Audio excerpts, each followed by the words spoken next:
A beautiful piece of land, tall trees, and just, it's stunning.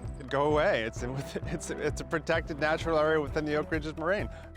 It's 7,000 square kilometers of protected land, but CBC News has learned the Ford government held talks with a developer to build housing in the Greenbelt.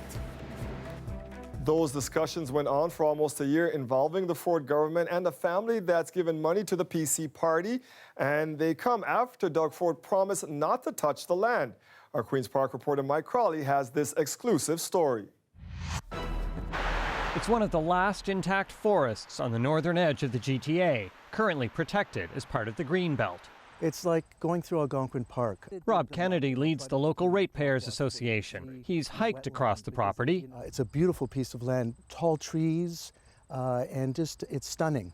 The property is located here in the northeastern part of Vaughan. CBC News has learned the Ford government held talks with the landowners about lifting its Greenbelt protection. We will open up the Greenbelt, not all of it.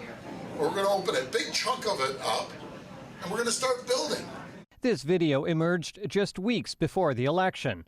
Doug Ford quickly made a U-turn, promising his government would not touch the Greenbelt. But documents obtained by CBC News show that last fall, Municipal Affairs Minister Steve Clark ordered a provincial official to arrange talks with the landowners of the Vaughan property, even though the landowners made it clear they want to build housing on the land. This environmental activist says the government should never have started the talks. They should have said, go away. It's a protected natural area within the Oak Ridges Moraine. Go away. Build your houses within the existing city.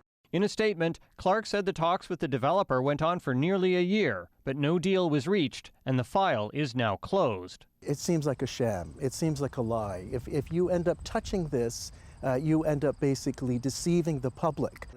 Kennedy is asking why the government negotiated with the developer, given Ford's promise not to touch the Greenbelt. It's a domino effect. As soon as you allow these kind of sweetheart backdoor deals, then everybody else wants the same thing, and you're going to lose this permanently. The developer who owns this land and wants to build housing on it has donated tens of thousands of dollars to the Progressive Conservative Party in recent years, including the maximum allowed to Doug Ford's leadership campaign. The landowners, members of the Milani family, did not respond to CBC's requests for comment. Mike Crowley, CBC News, Vaughan.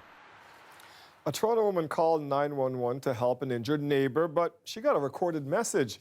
It said operators were busy and to please hold the line. CBC has reported similar stories over the last year, and Shannon Martin joins us now with more on this story. So, Shannon, how long did this woman have to wait? Well, she was put on hold for 38 seconds. That may not seem like a long time for some of us. It's not 5 minutes, but when you're putting pressure on a wound, when you're trying to help somebody who's bleeding profusely, it can feel like forever. Just a warning, some of these images are disturbing. This is the aftermath. Last Thursday night, Matthew Markison pushed his arm through the glass-plated front door of his apartment building. Paramedics said it was the most blood they've seen. He was lucky his neighbor, Michelle Beer, happened to be home. So I was sitting in my apartment and I just heard the shattering of the glass and then immediately a cry for help. Beer, who once worked as a corporal for St. John Ambulance, raced to make a tourniquet out of his T-shirt and dialed 911. I was actually a little shocked that they didn't answer right away. I was expecting a 911, what's your emergency? Right. And I got, you've reached 911, emergency services, all of our operators are busy, please hold the line. And I was like, what? I'm like holding this, this man's arm and keeping him from bleeding. It felt like forever, she says, before being connected with an operator. To keep up with an increasing demand for 911, the Toronto Police Services Board approved hiring more operators last year.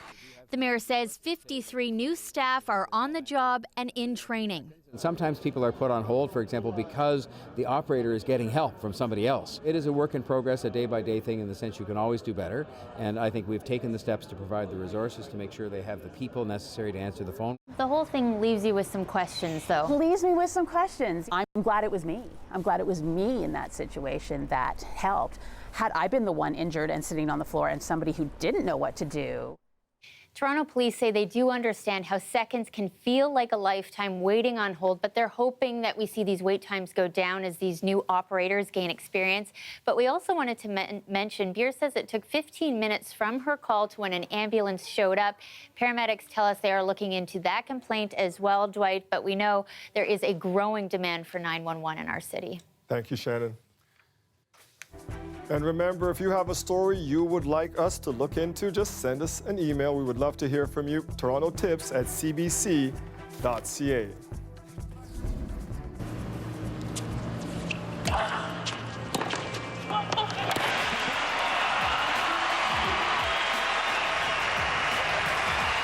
The resistance. Let's hear it for our champion, Bianca Andreescu.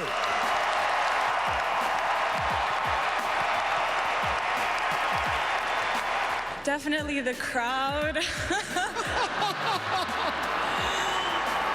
I know you guys wanted Serena to win, so I'm so sorry. I just want to keep dreaming big because that's what helped me get to this point in my life.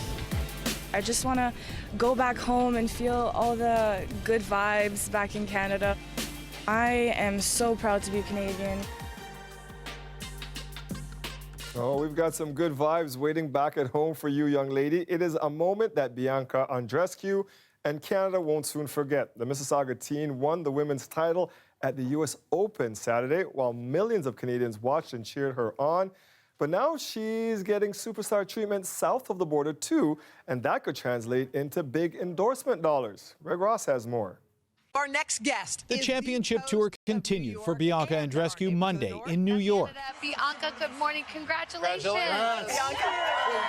Hitting the U.S. talk show circuit this morning, appearing here on NBC's The Today Show, but sticking to her Canadian roots. Bianca, it seemed as if you were almost apologizing after the win. Why? That's such a Canadian thing to do. How does that trophy feel in your hand? Oh, I'm never going to get tired of holding this thing. Back home, plans are already in the works for a hero's welcome. I've already promised to give her the keys to the city. The mayor of her hometown of Mississauga also expecting tens of thousands for a rally when she returns, similar to the crowds they had during the Raptors playoff run. I think the right thing to do is to hold it in our celebration square. But the win translates into much more than just accolades. When you win a championship like this, brands come calling from York University sports marketing instructor Vijay Settler says the win could mean millions of dollars in endorsements for Andreescu. And he says she has a marketable personality. She exhibits all the characteristics and qualities that a lot of brands are interested in associating with. When you look at how she's conducted herself, whether it be in training, whether it be before the big match, after the match, after having won the U.S. Open and the news conferences, she's shown a lot of humility, she's shown a lot of determination, a lot of perseverance. All of this is a lot for a 19-year-old to take in, but her coach, Sylvain Bruno, says she has a good team around her.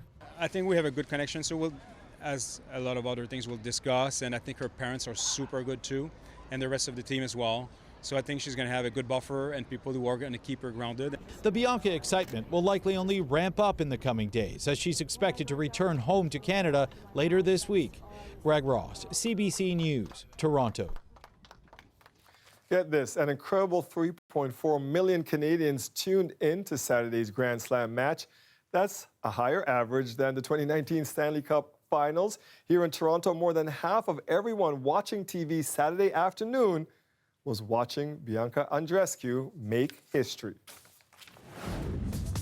2 words, Meryl Streep. She will have a big night tonight at TIFF. We'll take you to the red carpet for her new film, The Laundromat, in just a few minutes.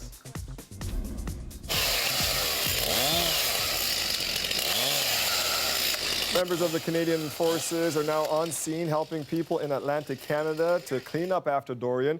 The storm tore through the region over the weekend. In Nova Scotia, more than 400,000 customers lost power, more than any storm in the province's history. Dorian made landfall near Halifax on Saturday as a post-tropical storm with hurricane-strength winds. And 48 hours later, the biggest concern is making sure the power gets restored. Elizabeth McMillan has more. Waves and high winds churned coastal docks into debris, and the storm mangled buildings across Nova Scotia. Tammy Smith was giving her daughter a bath when she heard a bang. It was her apartment's roof coming off. As I looked out the window, I seen the roof and I heard everyone running and yelling. You're throwing your life in a bag for in 5 minutes. It's like you don't even know what to even throw in. Your mind is in 10 different places. The storm hit Nova Scotia's Atlantic coast first, tracking all the way to Newfoundland. The strongest gusts reached about 140 kilometers an hour. The fierce winds toppled a crane at a construction site in downtown Halifax, but amazingly, no one in the region has been reported injured. First responders on Prince Edward Island did rush to rescue people in this campground when the storm surge flooded early Sunday morning. The costs of cleaning up are still unknown. Across Nova Scotia, schools were shut down today as crews assess the damage. Members of the military are assisting. Uprooted trees weighing down power lines still pose a safety risk. And by mid-afternoon, about 170,000 customers were still cut off. Cell phone service here also remains spotty, leaving people without the information they need. We had the roof cave in, so I was trying to find out, what's going on, where are the shelters, and, what do you do in this type of situation? And even to find out, when would the power come back on? I couldn't even Google anything. It was just so frustrating. People have been seeking refuge at comfort centers, a place to shower, charge phones, or get a warm meal. Many are relying on generators and the generosity of friends and family. We've got our generator, plus we've got a smaller one that we just lent our neighbors so they can plug their freezer in and their fridge so that they can, so they don't lose their contents there. Some worry more planning is needed to ensure people in rural areas have somewhere to go. When there's no power in this community, a lot of us, like myself, we're on wells, so there's no power, there's no water, so people are tired, but they're patient. Many residents will have to be patient for several more days. Nova Scotia Power says it could be up to a week before all of the utility's customers are reconnected. Elizabeth McMillan, CBC News, Halifax. Let's check in with Colette now. And Colette, when we were talking about this storm last week, you said that Atlantic Canada would be feeling some of the effects of Dorian, and we have it now. Yeah, and it was significant. I mean, when you have winds over 140 kilometers an hour, boy, it packed a punch even as it was passing through Atlantic Canada. And when you have masses of people without power, you think of the things, food, water, shelter, do they have that? Then the next place I go is, okay, what are the weather conditions in terms of comfort? Is there extreme heat? Is there extreme cold? And, for heating and for cooling. And just having a look at what's going on in Atlantic Canada in terms of frost advisories are starting to set in. So temperatures are starting to get cooler. Now, looking at Halifax and even towards Charlottetown, the overnight lows tonight actually kind of similar to where ours have been the last few nights, around 8-9 degrees, so not too significant. Still can be fairly comfortable as long as you have that shelter. But yeah, it's going to be a little while before they can get things back to normal. Back home here into the province of Ontario, we also have been seeing those frost advisories starting to creep up, a few of those over the last few days, not in the GTA, but they start to get closer and closer. But where else? Well, the month of September, do you see a situation where you have that to the north and an excessive heat warning to the southwest? That's what we're seeing in southwestern Ontario. That heat's actually going to be building towards us. Not as extreme as it will be in the Windsor area, but it's going to be coming up for us, certainly. Our daytime temperatures, though, I talked about the lows this morning, 8-9 degrees, but look at Barrie and Peterborough, 3 and 1 degree there, barely over the freezing mark by noon into the mid-teens, and then we would hit the upper teens for the most part as we headed into the afternoon hours, and we're still sitting very close to that now. Now, in terms of the conditions overnight, we will see dry conditions, mostly clear. As we get into Tuesday, though, increasing cloudiness through the day, an isolated shower not out of the question. It's this next system moving in fact, that's going to start pumping our temperatures up, and so we'll have that risk of some showers, even the odd thunderstorm coming through over the next couple of days, but the heat building. It starts tomorrow. Overnight tonight, 10 degrees. Tomorrow, 24, Dwight, in the afternoon. But we're going to the upper 20s by Wednesday. I'll share that with you when I come back. Let that heat build.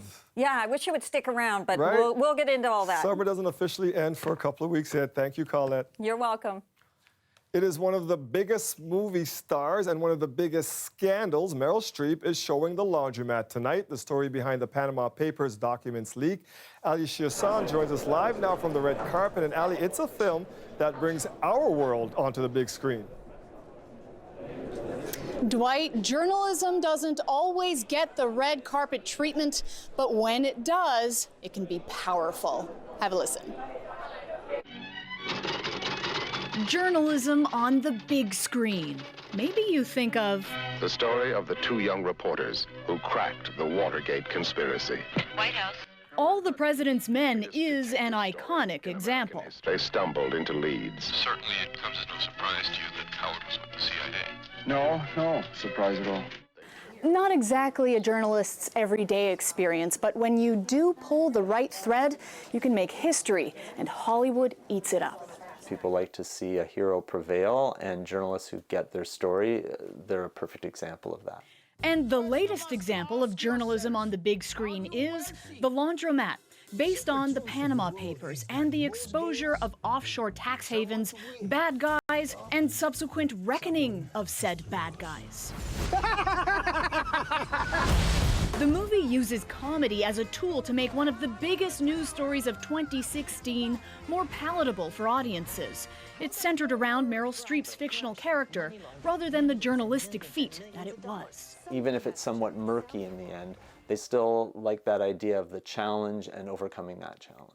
In real life, the Panama Papers was a challenge that was 11.5 million pages thick. We had to focus on the stuff that truly was in the public interest, and that is the part where it's very painstaking. CBC's own Zach Dubinsky was part of the international consortium of investigative journalists tasked with looking into potential Canadian clients. You want to make absolutely certain that you're not misrepresenting what somebody is doing, especially when you're talking about, potential allegations of offshore tax evasion. That's a very serious thing to accuse someone of. And 3 years on, there's actually matters in the courts right now where the federal government is locked in a kind of litigation battle with a bunch of people who are named in the Panama Papers. Whether it's broadcast or the big screen, Zach says keeping the stories in the public consciousness is only helpful in the pursuit of justice. Kind of puts it on that plane and in a playing field where the average person says, okay, this is important, right? Hollywood cares about it. Big movie stars are making movies about it.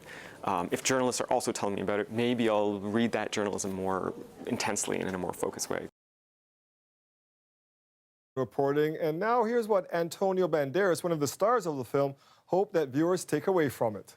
I hope the government put the hand in there and says, let's create objective laws. Something that it cannot be interpreted, that that people can go around, because there are a number of legal tricks in order to create shell companies, offshore companies. There is a number of things, and people just there are many people that they don't even know they're involved in things like this. Okay, so Windsor may not have TIFF to bring in tourists, but there was hope that the legalization of cannabis would draw Americans over the border. Now, many in the cannabis there are concerned the potential is going to pot. That story coming up next. The weather update is brought to you by Train Extreme Conditions Testing. It's hard to stop a train, really hard. Train, the most reliable heating and cooling brand.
The cannabis industry claims a business opportunity is going up in smoke. Retailers believe there is big money to be made in pot tourism if there was more done to promote it. Jason Vio explains. Tourism offices aren't planning ahead when it comes to cannabis tourism. That's because Health Canada's rules don't allow marijuana to be marketed to the masses. But some people are taking cannabis tourism into their own hands, like this ship here, which is set to be the first cannabis cruise to set sail along the Detroit River. That's between Windsor and Michigan, a state that just legalized marijuana late last year. Officially, though, tourism bureaus say marketing cannabis can be tricky, especially when you're reaching out to other jurisdictions where it's not legal. So we're still working our way through those kinds of sensitivities. And of course, we're also making sure that we respect the visitors that are coming in and making sure that we continue to honor their culture and the rules in which they live by. Right now, cannabis marketing is similar to tobacco, very restrictive with the goal of keeping it out of the hands of young people. But some feel it should be more like alcohol when it comes to advertising. The wine connoisseur, in some ways, is not different than the cannabis connoisseur. People do come to Ontario to check out wine country, et cetera. And one would hope that over time, maybe we could develop the same reputation when it comes to cannabis. Health Canada says cannabis can only be promoted in ways where people under the age of 18 won't be able to see it. Direct email, for example. It also can't be broadcast or aired anywhere outside of Canada, even in jurisdictions where it might be legal, and it can't be associated with a particular way of life, such as recreation or glamour. Now, the Cannabis Act will be reviewed in 2021, 3 years after that legislation rolled out. Jason Vio, CBC News, Windsor.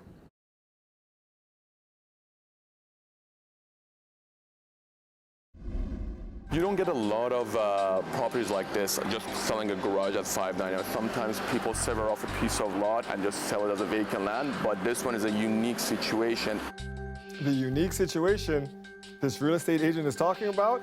A one-car garage for sale in East York for nearly $600,000. More on this property after the break. Plus, many transit riders in Scarborough say they can wait roughly half an hour for a bus. Half an hour is a lot of time for something you need to do. It's not reliable. So could driverless cars help fix some of this area's transit crunch? I'm City Hall reporter Lauren Pelly, and I'll have details on a new city pilot project for autonomous vehicles that could be happening here in Scarborough. That's coming up.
Self-driving cars are being tested out in cities around the world, and now they're coming to the streets of Scarborough. City Hall reporter Lauren Pelly has the scoop on a pilot project that could make it easier for transit riders to get around. Getting to the Rouge Hill GO station on time can be tricky for many Scarborough residents. Well, good afternoon. But Mayor John Tory is hoping a high-tech pilot project could help. We are launching an automated shuttle trial in the east end of the city. In other words, driverless vehicles that might look something like these shuttles tested out in Montreal. There have been hundreds of demonstrations and trials of automated transit shuttles globally. This will be the first one for us. Automated cars and buses use a combination of sensors and software to move along the road. Instead of a human driver, it's a computer controlling the steering, braking, accelerating, and checking for obstacles. Toronto's project will be focused on the West Rouge neighborhood, connecting TTC riders with the GO train lines. Here in Scarborough, we're waiting along the 85 bus route, which heads directly to Rouge Hill GO station. And some transit riders who use this route say they can often be stuck waiting half an hour for a bus. Sometimes I've been waiting like 15, 20 minutes, sometimes even 30 minutes for one bus. At the end here, I guess you gotta wait. Yeah. This TTC user says automated shuttles won't fix everything, but It would be great because honestly, like, the more transportation, the better. while this pilot is a small one, the city hopes it's a starting point. The TTC and Metrolinx are collaborating on the project, and it's happening thanks to federal funding. A worker is slated to staff each vehicle, even though a driver isn't needed. These trials and so on, if they work, and I think they will, I think offer us the opportunity to offer more transit.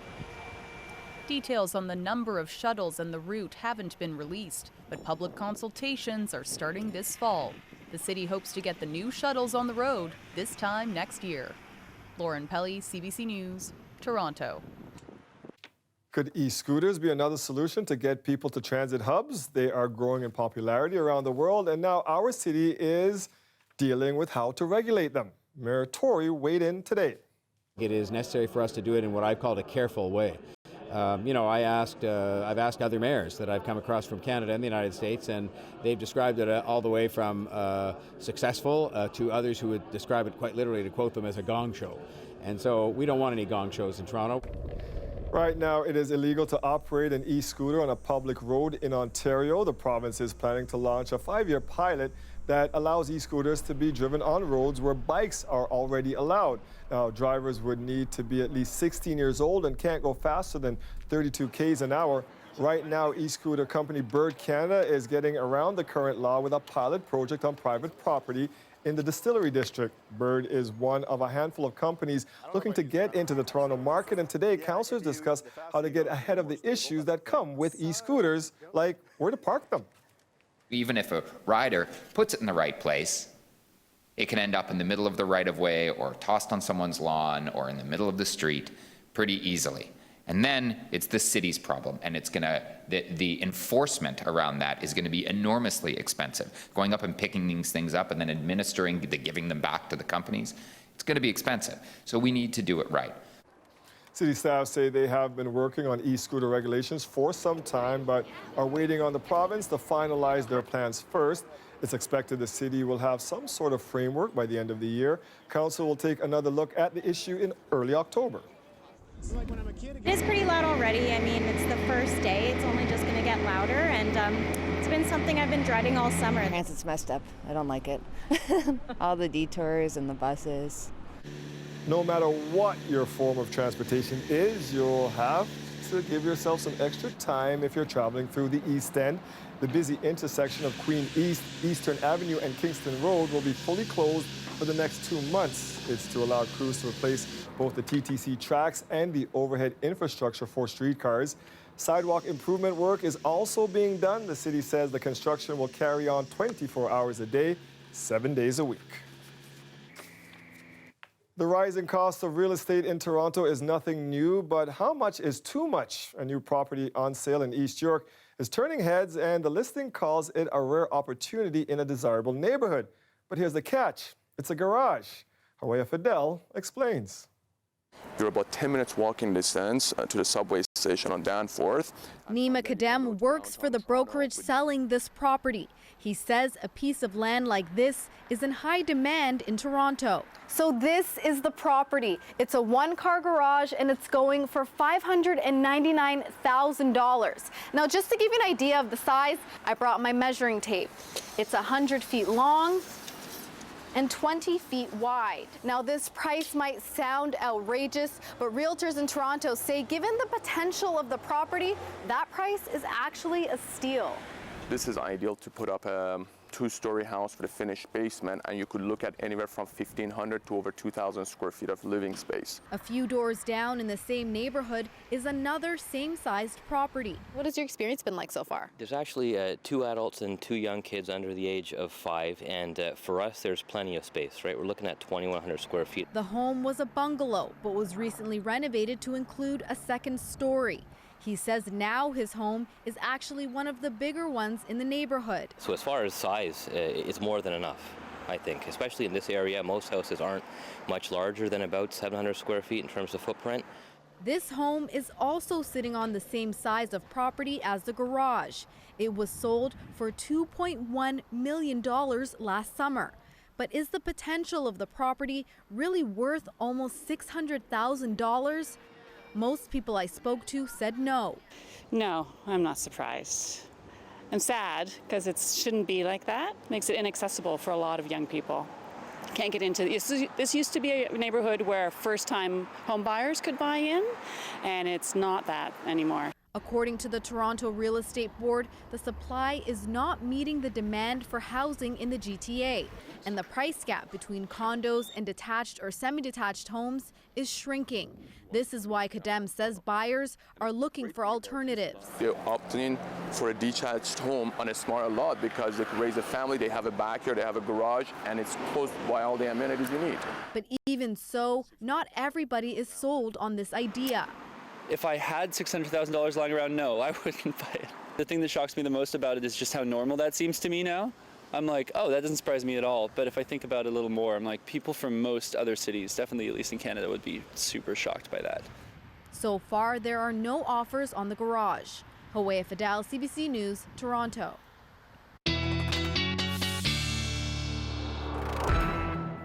Don't know if you were just watching that story there or you're working on the forecast. I'm being told by a 905er that's behind the camera today that that's called a Toronto skinny. They actually have a name for those kind of properties. I just learned that now. I didn't know that either, so I've just learned something as well. Let's see if I can teach everyone something. How about the number of days it has been since we had seen a single digit for an overnight low? Well, it's 94, so almost 100 days. Yeah, it was back in early June. In the last couple of nights, we were below that 10 degrees. So Sunday morning's low, 9.4. This morning, 8.9 is where we were sitting. And it was June 4th. That last time, 6.4. And by the way, on June 3rd, 6.3. So we had a couple of cool days there, cool overnights at the beginning of June. So what would be average for this time of year? Well, your average high around 22 degrees. We weren't there today, but the average low is just under 11 degrees. So talking about the cool air in place, but you know what? We're headed towards a warm up, and that's what September really is all about, as it's the battle between the two seasons. Summer trying to let go or not let go, and fall wanting to move in. So there's our current reading, upper teens, 18 degrees right now in Toronto. We have a system that's going to be moving in, and that's what's going to be bringing the warm up. You're not going to feel it tonight, but I think it will stay just above the single-digit range, but we will have mostly clear skies. You know, the reading, again, overnight last night towards Barrie, 3 degrees, 1 towards Peterborough, so there's much cooler air just to the north of us, and we'll see some cool readings like that overnight. But then the winds turn towards the south to southwest. As we get into Tuesday, into southwestern Ontario, showing earlier in the show, into that heat warning area, because they're going to be seeing highs tomorrow into the low 30s, humidex values in the upper 30s. We'll just see our temperatures starting to build into the mid-20s. So some extra cloud cover begins to move in,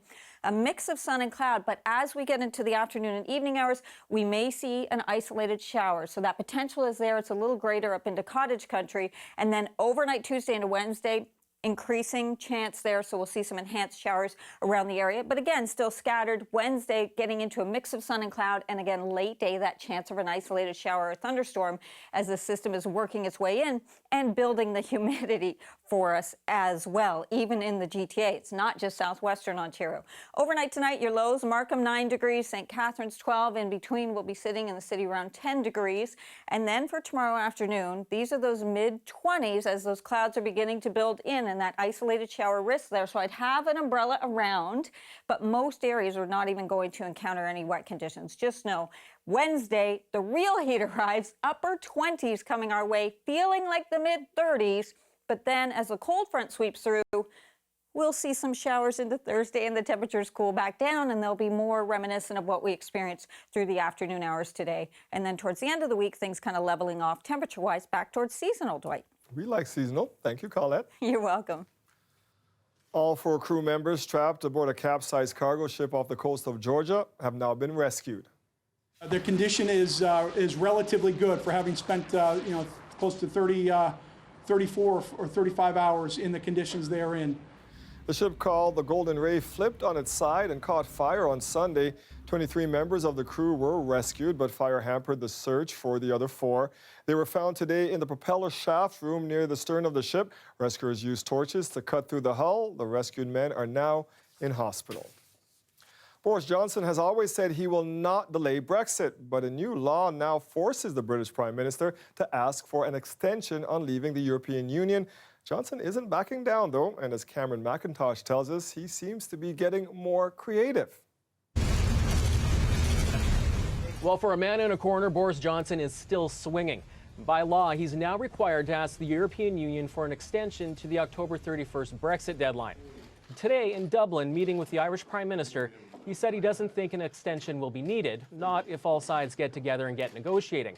While it was a bit of softening of tone, Johnson isn't buckling here. He says a no-deal Brexit is still on the table. The UK could certainly get through it, but be in no doubt that outcome would be a failure of statecraft for which we would all be responsible. So then, what about that law? Well, 10 Downing Street says Johnson won't break it. He could try to skirt it by sending the EU 2 letters, one to make the request, the other asking to ignore the request, or convince an EU country for a veto. France might be willing. Either way, all of the maneuvering now is moving outside of Parliament, which is being suspended until October 14th. I think it's disgraceful, but also all MPs need to be able to question the government on its proposal to crash out on the 31st of October. Order! Meanwhile, John Bercow, the venerable Speaker of the House, says he'll be stepping down, likely October 31st. That's the Brexit deadline. Bercow, a former Conservative MP, has been clashing with Johnson's government, most recently on this new law requiring the extension. Cameron McIntosh, CBC News, London. As we head to break, here's a look where the markets closed today. The TSX was down by over 40 points. The Dow Jones was up by just over 38, and the Canadian dollar traded for an average of 76 cents US. Stay with us. We'll be right back.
The man who was once the chair of the Toronto Police Services Board is now a candidate for the NDP. Alok Mukherjee announcing yesterday he will be the NDP candidate for Toronto St. Paul's. Mukherjee was the chair of the Police Services Board for a decade before leaving the job in 2015. He recently finished a term as a visiting professor at Ryerson. The question of whether parties should let their MPs reopen the debate about abortion is back in the political spotlight today after a comment from Green Party leader Elizabeth May. In an interview with Power and Politics, May says she can't prevent her MPs from voting freely on the matter, adding that's a good thing. It's a difficult question because in Green Party policy, as leader, my job description is chief spokesperson. So I could talk to them, I could try to dissuade them, I could say it would be unfortunate. We work to consensus as Greens, so a measure of a private member's bill, we would all discuss it as a caucus. We try to talk people out of something. But I don't have the power of leader of the Green Party to whip votes, nor do I have the power to silence an MP. And frankly, I think that's a good thing, because democracy will be healthier when constituents know that their MP works for them and not for the party leader. The National Chief of the Assembly of First Nations spoke to reporters today about the upcoming federal election. Perry Bellegarde is urging Indigenous people to get out and vote, but he didn't endorse a particular party. Senior parliamentary reporter Julie Van Duzen was one of the people putting questions to Mr. Bellegarde. So, Julie, what did you make of his answers today? Well, I thought that he was a little guarded, but if you read between the lines, you could certainly pick up some messages. He released a document called Honoring Promises, a priority list for leaders as they head out on the campaign trail, the things that First Nations find important. And don't forget, he represents more than 900,000 First Nations in Canada. And the Prime Minister always says this is the most important relationship his government has. So he says there has been progress in the last few years. He talked about money that has been spent, $21 billion in the last 4 Trudeau budgets, which is more than any other government has pledged for services and programs for First Nations. He talked about more access to Trudeau and his cabinet. He talked about how First Nations languages are now protected in legislation. And he talked about boil water advisories, that 87 of them have been removed so people can have clean drinking water, something we take for granted. There's 56 long-term ones left. But he would not endorse any particular party. He said he has to be diplomatic because he has to work with whoever wins the next election. But take a listen to what he had to say. I think back last 4 years in 2015 from closing the gap. Is the gap closed yet? The answer is no. Has there been movement? The answer is yes. We have to maintain momentum. All right, earlier, Julie, you mentioned his priorities. What are they? Well, he said there's much more to do, obviously, and he talked about the crisis in climate change and how First Nations want to be part of that fight, especially since so many of them are in areas where extreme weather is hitting them hard. He talked about the high suicide rates and the high tuberculosis rate, high incarceration rate that is chronic among First Nations. And he said more people have to be appointed to the courts, more First Nations, and especially to the Supreme Court. Now, I certainly asked him about Jody Wilson-Raybould and whether this turfing out of this high-profile cabinet minister over the SNC-Lavalin affair, would this turn off some Indigenous voters? He said, I don't really know, but he certainly urged First Nations to get out there and vote. He himself only voted for the first time last election. Take a listen. I'm going to encourage more people to vote because now we have impact. If you want to be a member of Parliament, you better listen to First Nations issues and concerns and priorities, because we have an impact. We're voting now. So, Dwight, I thought another interesting aspect that he pointed out, even though he doesn't endorse anyone, is he had some advice for Andrew Scheer, the Conservative leader. He said he could be more popular or more liked amongst First Nations if he pledged to be different than Stephen Harper. And Stephen Harper, of course, had a very adversarial relationship with First Nations. Thank you, Julie. You're welcome. This isn't the first time Ford Motors has gone to war. We know how to do more than push paper. Go ahead, Carol. Go to war. Thank you, sir. After the break, we take you back to TIFF for one of the most anticipated films of the festival, Ford versus Ferrari. Do you think you can be We'll be right back. We're lighter, we're faster. When that don't work, we're nastier.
TIFF is in full gear today with more dazzling premieres, and that's including Ford versus Ferrari. Matt Damon and Christian Bale are two of the stars in the racing film. Tashana Reed caught up with the actors on the red carpet. This is the red carpet for Ford versus Ferrari, and the stars are still here making their way down the red carpet. That's right, that's Matt Damon as well as Christian Bale. Now, this is a movie of American auto engineers from Ford trying to become the best in the world, and their goal is to topple Ferrari as the car maker with the fastest model. Carroll Shelby, maybe?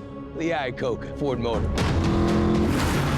Suppose Henry Ford II wanted to build the greatest race car the world's ever seen to win the 24 Hours of Le Mans. What's it take? Well, it takes something money can't buy. The movie is based on a true-life clash of the titans in the 60s. It begins when carmaker Henry Ford II orders his engineers to design a car fast enough to win the prestigious 24 Hours of Le Mans race. The goal, put the U.S. carmaker on top and knock off the reigning champs, Ferrari. Christian Bale stars as eccentric British car racer Ken Miles, and Matt Damon is Carroll Shelby. I asked Bale what it was like to take on these larger-than-life characters, and here's what he told me. What kind of man in the 1960s would go along the Mulsanne Straight in Le Mans at 230 miles an hour, truly not knowing if the brakes were going to work at the end of it? You know, very highly likely that they were going to die during this, but they did it regardless. You know, that is a fascinating man and someone well worth making a movie about. And Matt Damon told us what it was like to work with his co-star Christian Bale. And I mean, it was just so fun working with Christian, and then our director Jim Mangold is just so wonderful, and we had this great cast. I mean, it was just a joyful experience making it. It's this real underdog story. It's a true story, and we felt lucky to be making it. I think especially given kind of how movies are changing and what kind of can make it to the theater and what gets kind of sent to streaming and TV these days. Like, we felt like we were lucky to be making it feels like almost an old-fashioned movie, and it was a lot of fun to make. The film is a wild ride into the world of high-performance cars and the race to be on top. Tashana Reed, CBC News, Toronto. Did you know TIFF has a better track record of picking box office winners than the prestigious Cannes Film Festival? Since the year 2000, movies that won the TIFF's People's Choice Award earned more than $3 billion. Our colleagues at CBC Radio's new show on Saturday morning, Cost of Living, put together some interesting facts when it comes to stacking TIFF up with the other film festivals. You can find more online, cbc.ca/radio. The man who was the voice behind Jerome the Giraffe on the long-running CBC children's program, The Friendly Giant, has died. Rod Kennebear died last Thursday in Lindsay, Ontario. Hello, Rusty. Hello, Jerome. Well, it certainly has been a nice rainy day. I like rain, and I thought I'd just go out for a walk in the rain. The writer, performer, and broadcaster was also the voice of Rusty the Rooster on the popular program. He began his career in radio, where he received numerous awards for his work. CBC Radio fans will remember him as Rod in The Rod and the Charles Show. Ron Coneybear was 89 years old. We'll be right back. No, but there's another one now.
Alexa, ask CBC to play me Radio 1. Here is CBC Radio 1.